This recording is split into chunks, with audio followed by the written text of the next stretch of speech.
Olá, começa agora mais uma edição do Jornal Panorama. Aqui você fica por dentro do que acontece no Parlamento Capixaba.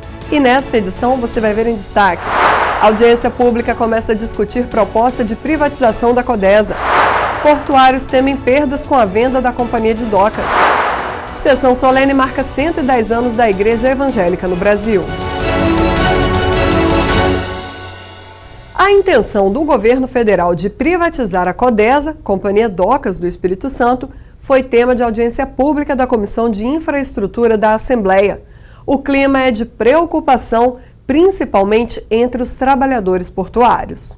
A possibilidade de privatização da Codesa, a Companhia Docas do Espírito Santo, motivou a audiência pública virtual da Comissão de Infraestrutura. O receio é que a transferência da administração portuária para a iniciativa privada cause elevação de tarifas, perda de cargas para portos de outros estados e demissão dos trabalhadores locais. Atualmente, a Codesa administra o complexo do Porto de Vitória e também o de Barra do Riacho, em Aracruz. De acordo com o anunciado pelo governo federal, quem vencer o leilão fica com a concessão dos portos por 35 anos. O encontro contou com a participação de políticos, da representante do governo do estado e de sindicalistas das categorias envolvidas nas atividades portuárias, como os trabalhadores e os operadores dos terminais. A OPS está preocupada com pontos sensíveis que estão previstos na modelagem, cujos reflexos, no entendimento da associação, serão negativos para o Espírito Santo e serão sentidos pelos próximos 35 anos. Temos alguns exemplos: o aumento tarifário, a obrigação de remuneração anual ao governo federal da ordem de 61 milhões. Como o novo concessionário irá absorver esse custo sem aumentar a tarifa? Mesmo o novo concessionário tendo uma gestão eficiente e obtendo redução de custos, a diferença obtida será suficiente? E a remuneração dos investimentos obrigatórios? Está previsto no modelo de desestatização uma contribuição variável de 7,5% sobre a receita bruta anual. Se utilizarmos como base a receita de 2019, corresponderia a uma remuneração à União de 11,6 milhões. A União será sócia do concessionário? Então, são pontos que precisamos de respostas mais fundamentadas, mais esclarecedoras, e precisamos atuar. O Estado do Espírito Santo precisa atuar nos pontos sensíveis que estão sendo tratados e discutidos nas audiências públicas. Já o integrante da Intersindical da Orla Portuária, que representa vários trabalhadores portuários, explicou o modelo que ele considera ideal para a administração portuária. Falou sobre o plano de demissão dos portuários e deu os números que movimentam o Porto de Vitória. Em 2020, a Codesa movimentou 7 milhões de toneladas. Arrecadou 158 milhões de ICMS, 50% do PIB do Estado, 70% de ISS de Vila Velha são provenientes dos portos. Faltou o que para a gente nessa discussão? Diálogo social e econômico entre os trabalhadores, os operadores portuários, buscando sempre a participação de solução. Estamos discutindo agora o plano de demissão de 240 trabalhadores concursados da Codesa, que terá aí uma estabilidade temporária de 12 meses. Olha, isso é o cúmulo do absurdo. O modelo que está sendo imposto é extremamente absurdo e não permitir o debate plural de um adequado planejamento estratégico para o setor, certamente negativo, e serão suportados pelos próximos 35 anos. E os trabalhadores defendem a manutenção da autoridade portuária como ente da administração pública direta da União, estados e municípios, obedecendo o princípio constitucional do artigo 22 da Constituição. Nenhum país do mundo, só para lembrar, nenhum país do mundo privatizou a sua autoridade portuária. Ao contrário, os Estados Unidos agora anunciou investimentos aí na ordem para a infraestrutura na ordem de 2 trilhões de dólares. Fabrini Schwanz disse que o Estado está acompanhando o processo de desestatização da Codesa e que criou um grupo de trabalho interno para debater o assunto. É claro que não está sob o escopo do Estado o processo de desestatização, mas o Estado está acompanhando de perto toda a movimentação que está sendo feita, né? E a gente também se preocupa demais com como isso vai impactar futuramente a questão tarifária, né, essa questão dos investimentos, a continuidade dos investimentos para que seja feito dentro do calado, dentro da área do entorno. Todas as preocupações colocadas aqui são extremamente relevantes. A deputada Irine Lopes, proponente da audiência pública, fez um balanço da reunião. Nós vamos realizar uma reunião com o governo estadual, o fórum que agrega operadores portuários e trabalhadores portuários. Vamos convidar os municípios diretamente ligados a esse tema, portanto, os municípios que têm atividades portuárias, e esperamos por parte do governo que essa reunião seja marcada o mais rápido possível. Após essa reunião, realizaremos uma segunda audiência pública para discutirmos os avanços, já que o prazo para a modelagem, a apresentação e definição da modelagem está se esgotando, e nós precisamos andar rápido com essa questão, porque senão o Espírito Santo vai perder muito recurso, trazendo com isso problemas sociais e desemprego para muitas famílias capixabas. Veja agora o Tribuna Livre com os pronunciamentos dos deputados nas sessões ordinárias. A apresentação é do repórter Vanderlei Araújo. Educação e segurança foram alguns dos assuntos que tiveram repercussão esta semana em plenário. Em relação à segurança, os deputados Danilo Baiense e o presidente da casa, Eric Musso, demonstraram preocupação com a notícia veiculada na mídia, segundo a qual o governo pretende implantar até o final do ano uma central policial para fazer o registro de flagrantes à distância. Com isso, ocorrências no interior do estado seriam registradas remotamente através da central que deverá funcionar em Vitória. Eu já fui procurado por vários policiais de Aracruz. Os policiais de Aracruz serão todos transferidos para Vitória. O plantão será feito em Vitória. Agora imaginem, os senhores, um delegado fazer um flagrante à distância. O conduzido está muito longe. Será que ele está sendo coagido a prestar aquele depoimento ou não? Porque o delegado não está presente. Será que ele estaria sendo coagido? Será que a droga apreendida realmente é uma droga se não for submetida a exame? Os senhores já pensaram um flagrante à distância?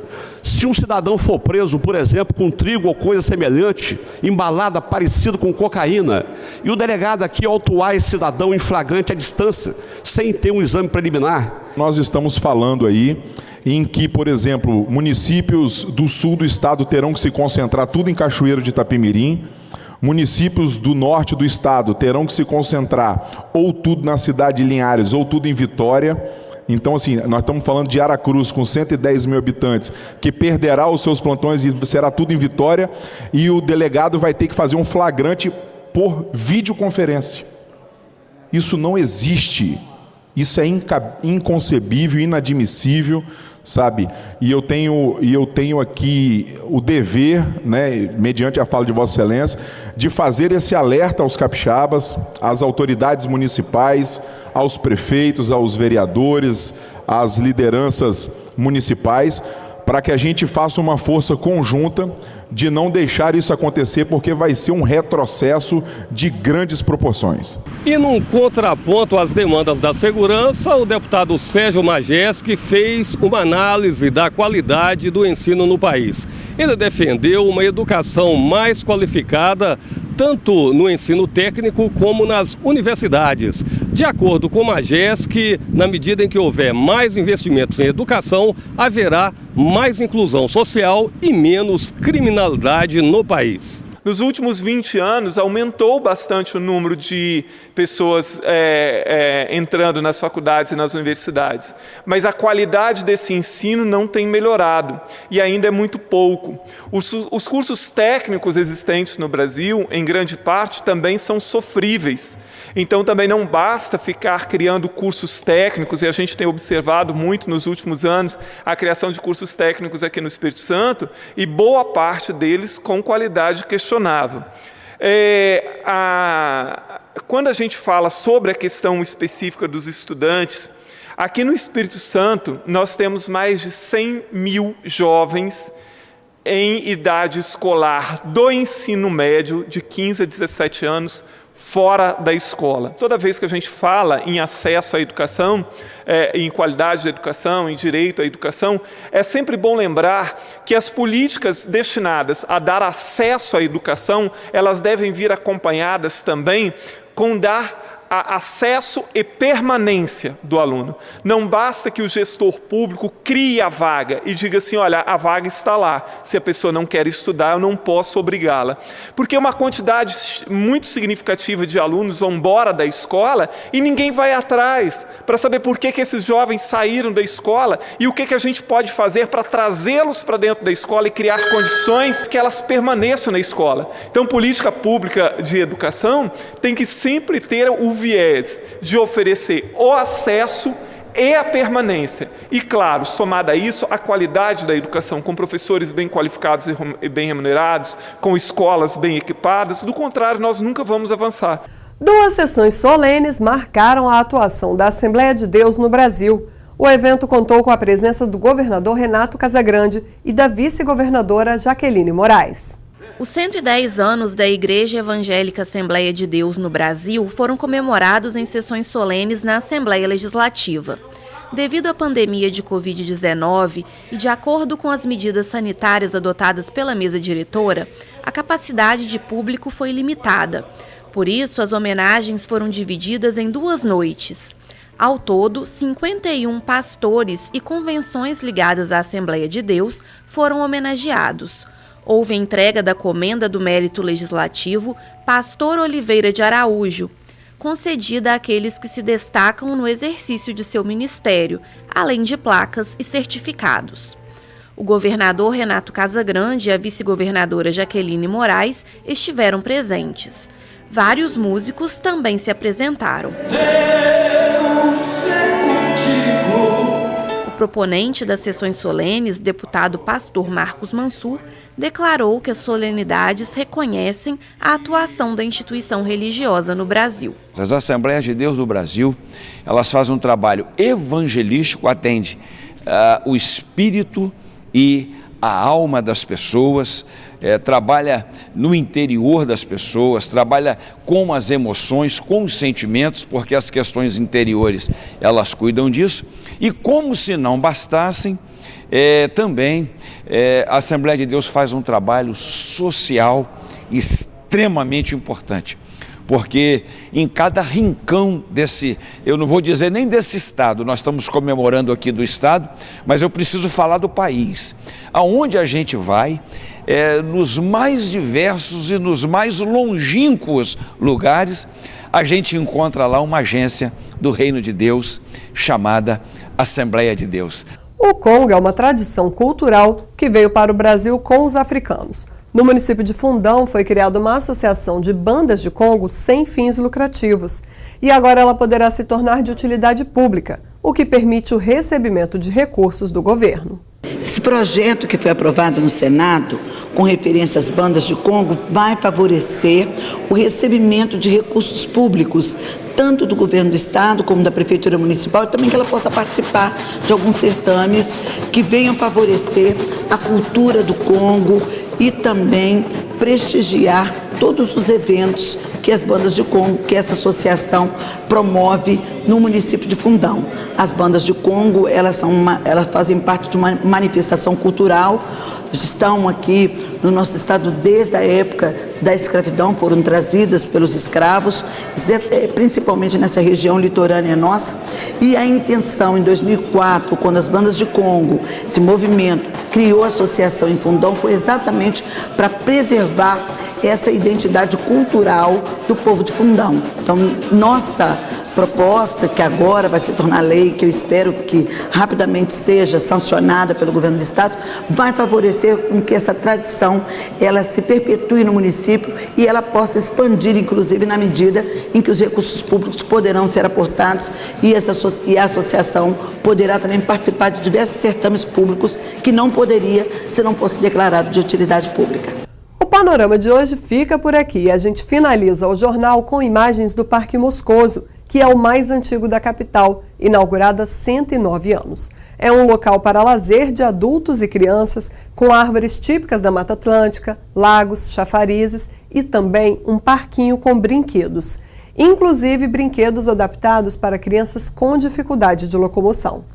O Parque Moscoso abre de terça a domingo, das 5 da manhã às 10 da noite.